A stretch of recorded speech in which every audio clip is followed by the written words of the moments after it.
नमस्कार, मुद्दा देख रहे हैं आप और मैं हूं आपके साथ नेहा दुबे। मुद्दे में आज हम बात करेंगे यूपी की सियासत की, बीजेपी और कांग्रेस की तैयारियों की, चुनावी रणनीति के दमखम की। विधानसभा चुनाव को देखते हुए उत्तर प्रदेश का सियासी पारा चढ़ता जा रहा है। दांव पेंच वार पलटवार के बीच पार्टियों ने जमीनी स्तर पर भी तैयारियां तेज कर दी है। कांग्रेस ने भी पूरी तरह से कमर कस ली है और महासचिव प्रियंका गांधी वाड्रा ने भी पूरी तरह से मोर्चा संभाल लिया है। कांग्रेस महासचिव प्रियंका गांधी वाड्रा यूपी के दौरे पर है। विधानसभा चुनाव को लेकर कांग्रेस ने हम वचन निभाएंगे नाम से प्रतिज्ञा यात्रा निकालने का फैसला कर लिया है और ऐसे में ये यात्रा 12,000 किलोमीटर चलेगी। दरअसल यात्रा बड़ी ग्राम पंचायतों और कस्बों से होकर गुजरेगी। कांग्रेस यूपी में 3 दशक से सत्ता से बाहर है और ऐसे में यूपी में 1989 में नारायण दत्त तिवारी कांग्रेस के आखिरी मुख्यमंत्री थे। प्रियंका गांधी इस सूखे को खत्म करना चाह रही है और इसके लिए पूरा जोर लगा रही है। प्रियंका गांधी लगातार बैठकें कर रही है, रणनीति बना रही है, सलाहकार कमेटी और चुनाव कमेटी के साथ प्रत्याशियों के चयन की प्रक्रिया को अभी मंथन कर रही है। दरअसल प्रियंका हर गांव कांग्रेस अभियान की समीक्षा भी करेंगी। कांग्रेस ने यूपी में 700 से ज्यादा प्रशिक्षण कार्यक्रम चलाए हैं और कांग्रेस कार्यकर्ताओं को भाजपा की नीतियों की पोल खोल और सोशल मीडिया के लिए ट्रेंड भी किया जा रहा है। बताया भी जा रहा है कि 12 और 13 सितंबर को 2 दिवसीय दौरे पर प्रियंका गांधी अपनी मां के संसदीय क्षेत्र रायबरेली के दौरे पर रहेंगी और प्रियंका यहां पर विधानसभा चुनाव के लिए दावेदारों की नब्ज टटोलने और तैयारियों की भी जानकारी लेंगे। 2017 के विधानसभा चुनाव के मुकाबले कांग्रेस के लिए इस बार तस्वीर जुदा है। पिछले चुनाव में कुछ मजबूत चेहरे जो कि उनके साथ थे वो अब नहीं हैं। साथ ही पार्टी के कई बागी नेता भी और विधायक भी कांग्रेस के लिए बड़ी चुनौती बने हुए हैं, वो भी आगे दिक्कतें बढ़ाएंगे। ऐसे में आगामी विधानसभा चुनाव के लिए 6 सीटों के लिए कांग्रेस को मजबूत चेहरों की तलाश करना एक बड़ी चुनौती है। बताया भी जा रहा है कि ऐसे वक्त में जब केंद्र और सूबे में सत्तासीन भाजपा चुनाव के लिए तिगड़ी घेराबंदी करने में जुटी हुई है। मोदी अमित शाह से लेकर जेपी नड्डा तक लगातार यूपी पर फोकस किया जा रहा है और ऐसे में बीजेपी एक तरफ हर वर्ग को साधने की कोशिश कर रही है तो वहीं सीएम योगी आदित्यनाथ विकास के एजेंडे को धार दे रही हैं और जनहित की नई नई घोषणाएं कर रही हैं। यूपी फतेह करने के लिए पार्टी बूथ जीतने के लिए व्यू चक्र कहीं ना कहीं रचने की कोशिश कर रही है और ऐसे में मेरा बूथ सबसे मजबूत और बूथ जीतो चुनाव जीतो के मंत्र को केंद्र पर रखकर बूथ विजय अभियान शुरू किया है। पार्टी इस अभियान को कई चरणों में पूरा करेगी। भाजपा अध्यक्ष जेपी नड्डा विधिवत शुभारंभ करेंगे। बूथ विजय अभियान को लेकर पार्टी की गंभीरता का अंदाजा इसी बात से लगाया जा सकता है कि बूथ कमेटियों के गठन के बाद उनका सत्यापन करने खुद प्रदेश अध्यक्ष स्वतंत्र देव सिंह, प्रदेश महामंत्री संगठन सुनील बंसल सहित पार्टी के प्रमुख पदाधिकारी बूथ पर पहुंचे। भाजपा ने प्रदेश में 27,700 शक्ति केंद्र बनाए हैं। बीजेपी का पन्ना प्रमुखों पर भी खासा जोर है। पार्टी के लिए पन्ना प्रमुख का चुनावी प्रयोग यूं तो कोई नई बात नहीं है, लेकिन इस बार कुछ और गतिविधियां भी जोड़ गई है। बताया ये भी जा रहा है कि पहली बार मंडल स्तर पर पन्ना प्रमुखों के सम्मेलन आयोजित किए जाएंगे। एक पन्ना प्रमुख के जिम में 60 वोटरों की रखवाली होगी। बहरहाल क्या है कांग्रेस और बीजेपी की तैयारियां, क्या इस बार कुछ खास कर पाएगी कांग्रेस, प्रतिज्ञा यात्रा का असर कितना होगा और बीजेपी के बूथ मजबूत करने की रणनीति कितनी कारगर होगी, इसी की आज हम पड़ताल करने की कोशिश करेंगे। कौन सी पार्टी में कितना दम है, कौन बेहतर तरीके से अपनी रणनीति को जमीन पर उतारने में कामयाब होगा, इसकी आज करेंगे हम पड़ताल।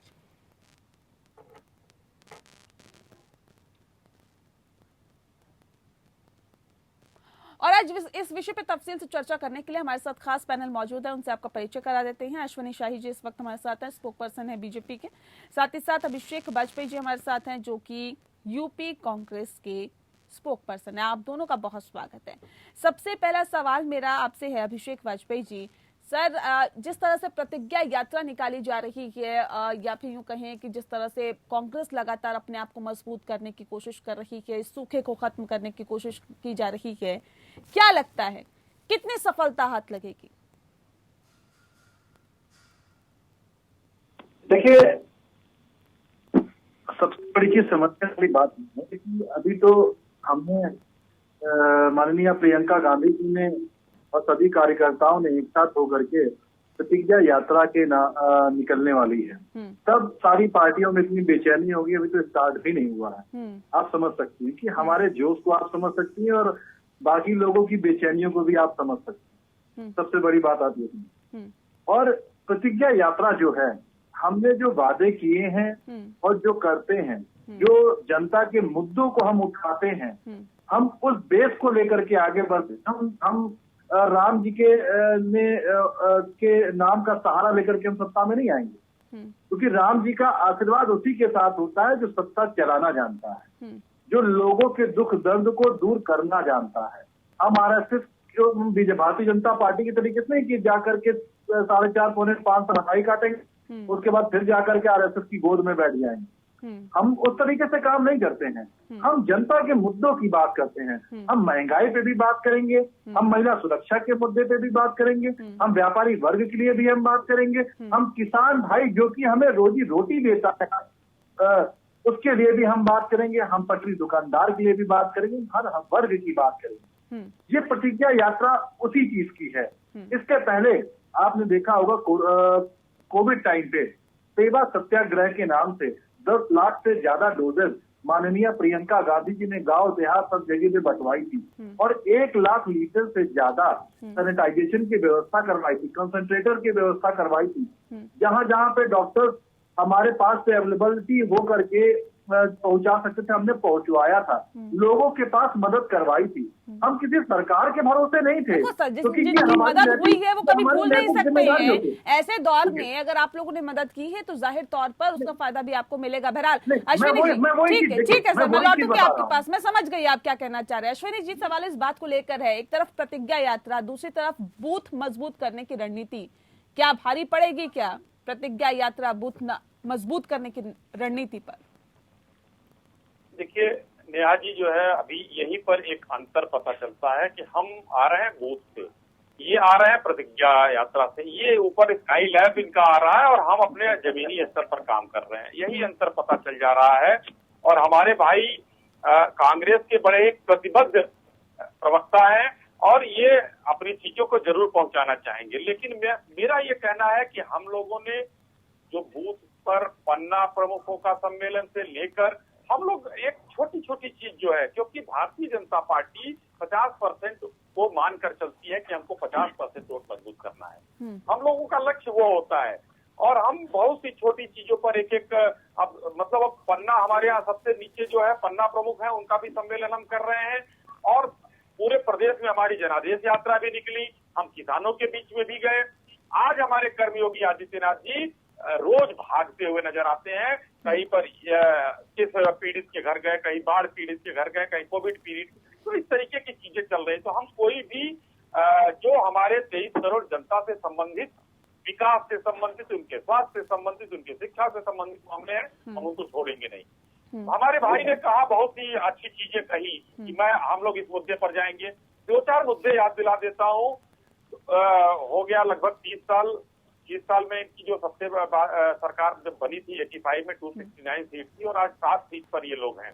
तो ये लोग ऊपर से नीचे तक की तरफ आ रहे हैं और हम लोग नीचे से ऊपर की तरफ बढ़ रहे हैं। हम लोगों के पास 300 से ऊपर सीटें हैं और फिर वही रिकॉर्ड तोड़ने का काम करेंगे। दूसरी बात मैं कहना चाहता हूँ, इस बीच में अन्य राज्यों में इनकी सरकार रही, जो आज ये प्रतिज्ञा यात्रा या हम वचन निभाएंगे की बात करते हैं नेहा जी, वो वचन निभाते नहीं है।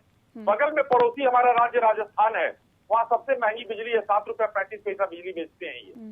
दूसरा, किसानों के नाम पर आरसी जारी करना ये लोग कर रहे हैं, किसानों को लाठी वहां चलवा रहे हैं। कर्ज माफी की बात करते हैं ये लोग राष्ट्रीय क्षितिज पर, लेकिन वहां कर्ज माफी नहीं होती, आरसी कटती है। तो ये वचन निभा रहे हैं, वहां राजस्थान में निभा लिया, उत्तर प्रदेश में निभाने आए।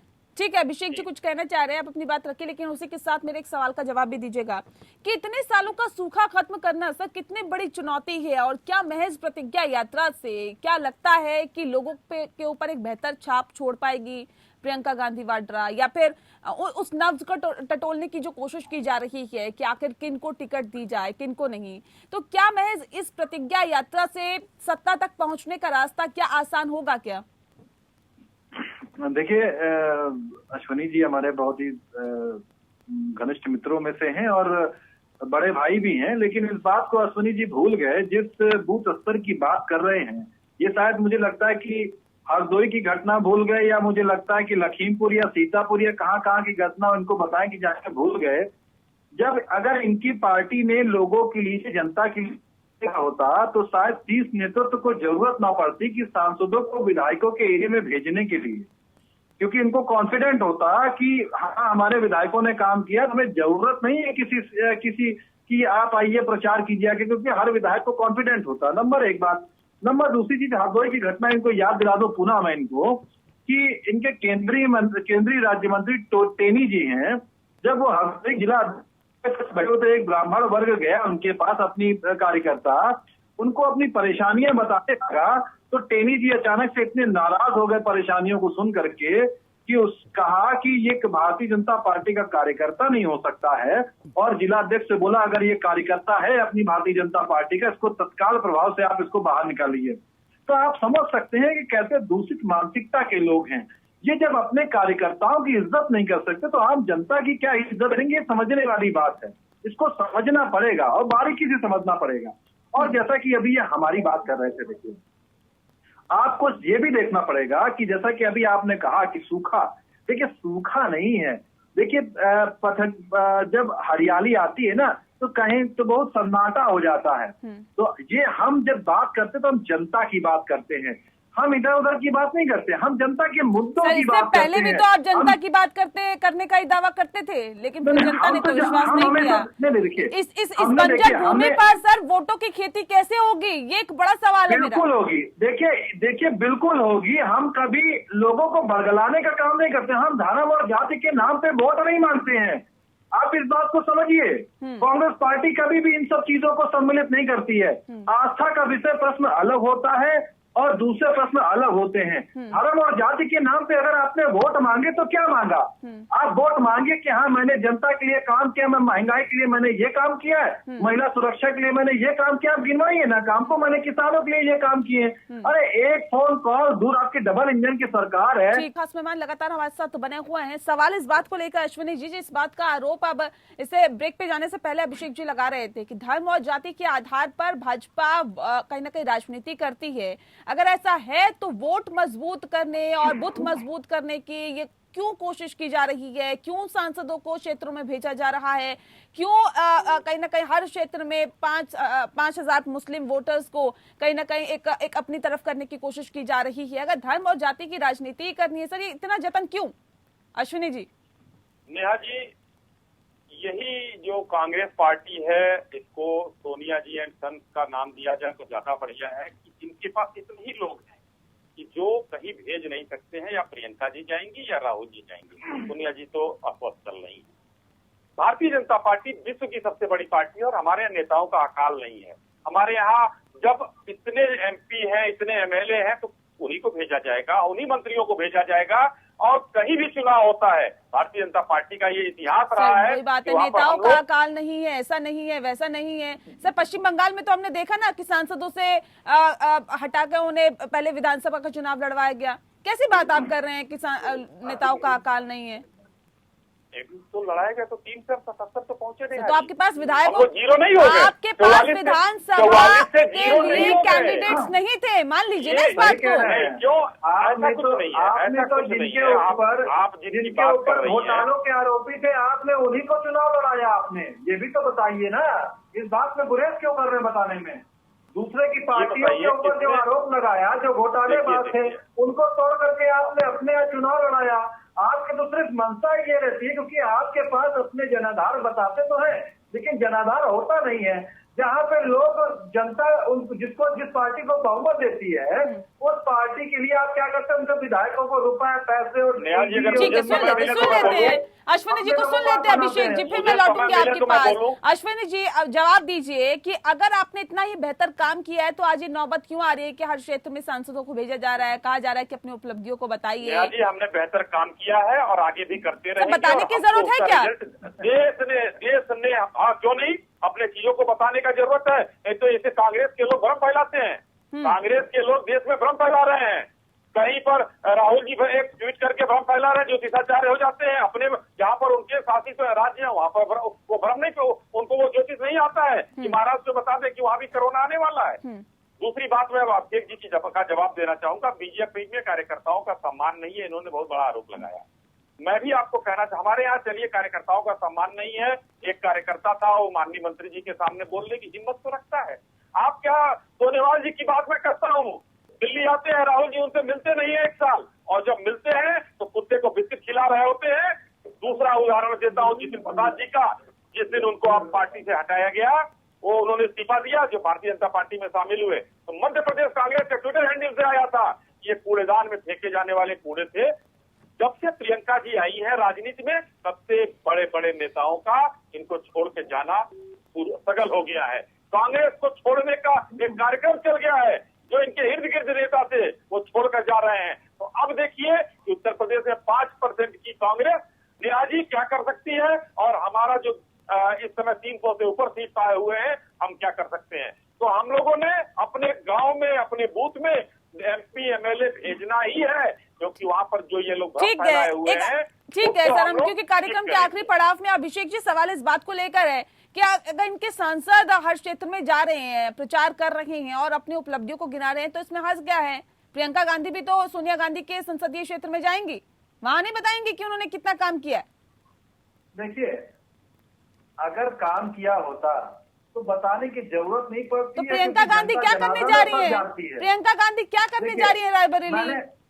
शायद आप नहीं है, मैंने अपने पहले ही वक्तव्य में कहा कि हमारे सारे कार्यकर्ता और पदाधिकारियों ने एक काम किया है कि सड़क से लेकर के सदन तक बातें उठाई हैं, और उस यात्रा में सबसे पहले यही बात कही है कि जितने भी कार्यकर्ता हैं वो लोगों की परेशानियां क्या क्या आई और क्या क्या परेशानियां वो झेल रहे हैं कोविड के बाद से और कोविड के पहले से, दोनों में क्या क्या अंतर आ गए हैं। तब आप पहले प्रॉब्लम ज्यादा थी कि यह प्रॉब्लम है, उनका निवारण कैसे किया जाए, महंगाई कितनी बढ़ गई, आप महिला सुरक्षा में क्या क्या सेंध लगी, व्यापारी कितना परेशान है, हर एक चीज के लिए हम जनता के पास जा रहे हैं, क्या वो रायबरेली हो, चाहे वो गोरखपुर हो, चाहे 2 दिन तक अगर प्रियंका गांधी वहां पर रुकेंगी तो जाहिर तौर पे सवाल तो पूछे जाएंगे ना। तमाम अगर संसदीय क्षेत्र में अगर सांसद जा रहे हैं तो उसमें भी क्या हर्ज है सर, अपने संसदीय क्षेत्र में तो सांसद जाएंगे ही, अपनी उपलब्धियों को बताएंगे ही, और अगर प्रियंका गांधी वहां जा रही है तो जाहिर तौर पर यहाँ पे ये भी आपसे सवाल पूछा जाएगा सर। कौन सी उपलब्धि बताएंगे कि पत्रकारों की हत्या कर दी गई, कौन सी उपलब्धि बताएंगे कि 14 कोसी परिक्रमा का राजधानी बना देंगे, कौन सी उपलब्धि बताएंगे। चलिए मेरे पास वक्त की कमी है सर, बहुत शुक्रिया अश्विनी जी और अभिषेक जी, आपका बहुत शुक्रिया हमारे साथ मुद्दा में शामिल होने के लिए, और इसी के साथ मुद्दा में इतना ही, मुझे दीजिए इजाजत, नमस्कार।